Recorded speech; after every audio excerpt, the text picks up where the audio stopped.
മോശ വിക്കനായ മനുഷ്യനായിരുന്നു. 2 വാക്ക് ശരിക്കും സംസാരിക്കാൻ കഴിയാത്ത നാക്ക് തടിച്ച വിക്കനായിരുന്നു. ആ മോശയെ ഇസ്രായേൽ ജനതയുടെ ലീഡറാക്കി ദൈവം മാറ്റി. ഗിദെയോൻ ഒരു പരാജയമായിരുന്നു. ഗിദെയോൻ ദൈവത്തോട് ചോദിച്ചു, ദൈവമേ, നീ ഞങ്ങളുടെ കൂടെ ഉണ്ടെങ്കിൽ ഞങ്ങൾക്ക് ഇങ്ങനെയൊക്കെ സംഭവിക്കുന്നത് എന്താ? നീ എനിക്കൊരു അടയാളം തരണമെന്ന് പറഞ്ഞു. വേദപുസ്തകത്തിലെ ക്യാരക്ടേഴ്സ് എല്ലാം തന്നെ, ദൈവം ഉപയോഗിച്ചവരെല്ലാം തന്നെ അങ്ങ് 100% പുണ്യാളന്മാരൊന്നും അല്ലായിരുന്നു. പത്രോസ് ഒരു മുക്കുവനായിരുന്നു, പിന്മാറ്റക്കാരനായിരുന്നു, ഒന്ന് പറഞ്ഞാൽ 2 അടിക്കുന്നവനായിരുന്നു. മനുഷ്യൻ നിങ്ങളെ നോക്കുന്ന ആംഗിളിലല്ല ദൈവം നിങ്ങളെ നോക്കും. ലോകക്കാർ നിങ്ങളെ നോക്കുന്ന ആംഗിളിലല്ല ദൈവം നിങ്ങളെ നോക്കുന്നത്.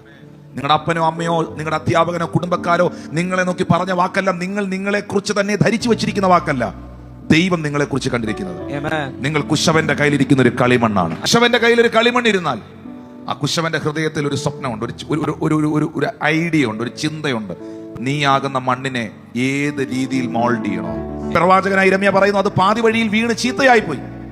പക്ഷെ കുശവൻ അതിനെ തനിക്ക് തോന്നിയതുപോലെ മറ്റൊരു പാത്രമാക്കി മാറ്റി. കുശവന്റെ കയ്യിലെ കളിമണ്ണ് ആ കുശവൻ റീബിൽഡ് ചെയ്യുന്നത് പോലെ കർത്താവ് നിങ്ങളെ റീബിൽഡ് ചെയ്യാൻ പോവുക. ശൗലിന് ചുറ്റും ആ വെളിച്ചം മിന്നി, ആ പ്രകാശം അവൻ കണ്ടു. ജീവിതത്തിൽ രൂപാന്തരം സംഭവിച്ച ആ മനുഷ്യൻ പിന്നത്തെ ഇതിൽ സഭയോട് പറഞ്ഞൊരു വാക്കുണ്ട്, ഇന്ന് മുൻപേ നിങ്ങൾ ഇരുളായിരുന്നു, ഇപ്പോഴോ കർത്താവിൽ നിങ്ങൾ വെളിച്ചമാകുന്നു.